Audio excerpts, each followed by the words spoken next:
I think we should probably get to the one that I know we both want to talk about the most, which is For His Son, Oh, which is yes. all about cocaine. Oh my god, I was so pleased with this movie. I mean, this reminded me a lot of the the sort of moralizing anti-alcohol films Yeah. from earlier, only Hmm. this time about cocaine, but weirdly, like very heavily focused on Coca-Cola Hmm. and the fact that Coca-Cola initially had cocaine in it Yeah, in this is small like a amounts. this is like a direct takedown of Coca-Cola. It is. Even though Coca-Cola, I think, stopped including the cocaine parts of the coca leaf in 1904. They started extracting the cocaine parts before they would put it into the drink. I don't really know Yeah. how that works. Like, what part of the leaf is the cocaine part and what part is the soda part? I don't know. Um, Yeah, I don't know. I read 1906. Maybe 1906 like banished it, but maybe mm, Coca-Cola stopped earlier. um, But Either yeah, way, by 1912, it was done. yes. Um oh, where to even start with this movie? I mean, it's about I guess like an inventor. Yeah, I think he's a Oh no, he's a he's a doctor. doctor, and he Yeah. invents a soft drink, called Dopacoke. Dopa-Coke. Dopacoke. Dopa-Coke. And the reason he does this is so that he'll have money to give to his terrible deadbeat son, who just always asks him for money. Yeah, it's like, oh, he wants to provide for his son. I don't know how to do it without putting cocaine in soda.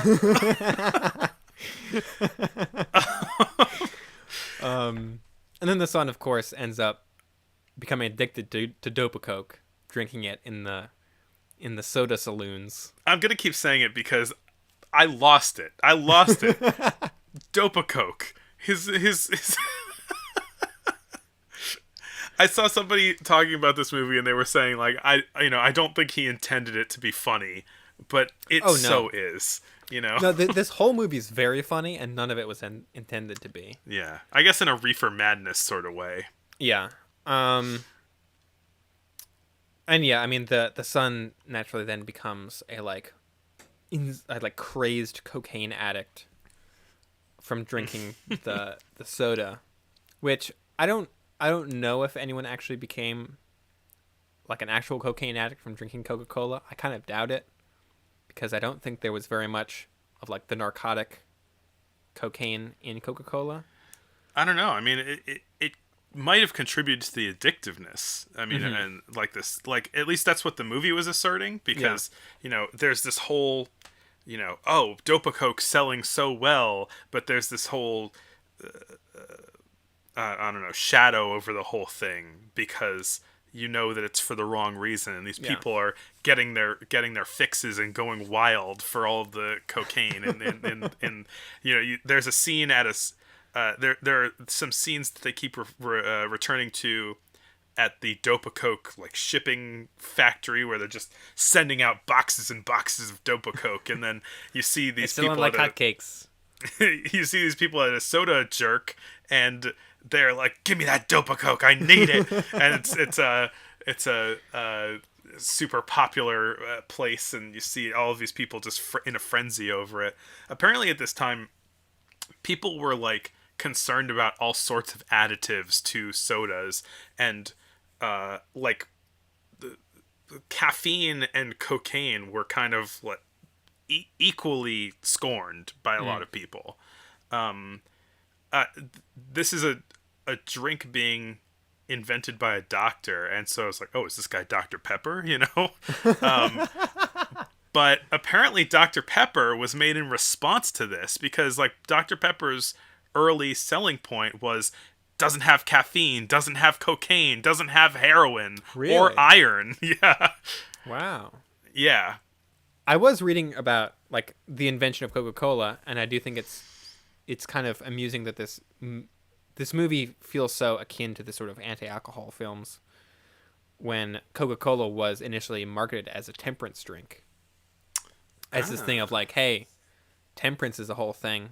Here's a drink you can drink that doesn't have any alcohol in it, just cocaine. Amazing.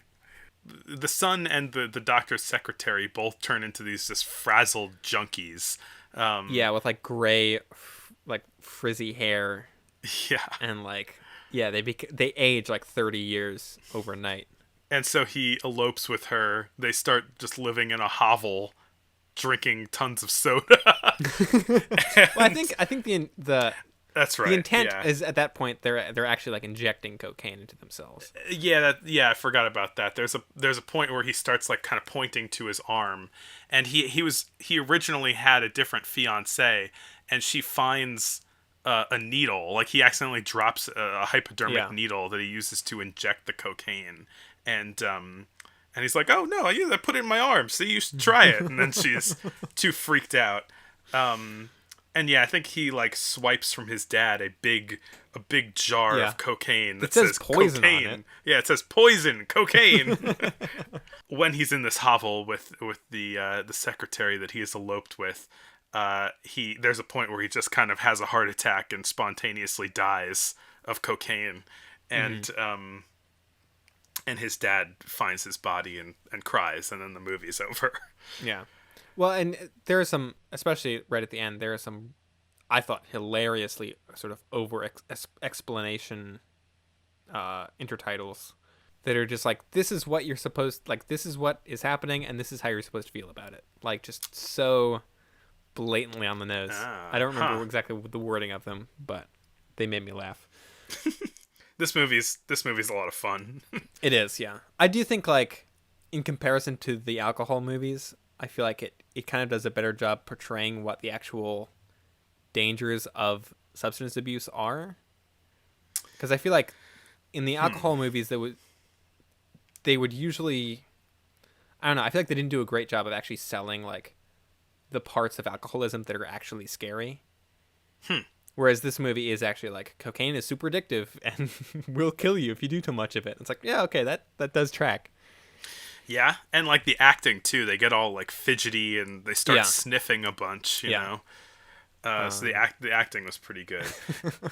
I mean, actually, I was looking a bit into Coca-Cola too, and this is like kind of more based on Coca-Cola even than it seems, because the son of the inventor of Coca-Cola was an alcoholic who died after being discovered unconscious with opium. Whoa. So like it was very, like an opium overdose. This was in 1894. That the son of the inventor of Coca-Cola died from.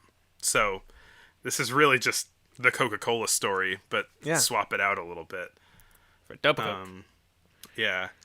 I think it's also like it touches a little bit on DW's kind of anti-corporate ways in a bit, like anti-big company ways, I guess, because it focuses a lot on the immoral decisions that were made for the sake of money. Like, they didn't care that cocaine was dangerous and addictive because it made them tons of money. Yeah. This is a corner in soda. We've got a corner in wheat, a corner in rubber, and a corner in soda. Yeah. The trilogy. Yeah. Although A Corner in Rubber wasn't directed by D.W. Griffith. No. Had similar vibes, though. Yeah.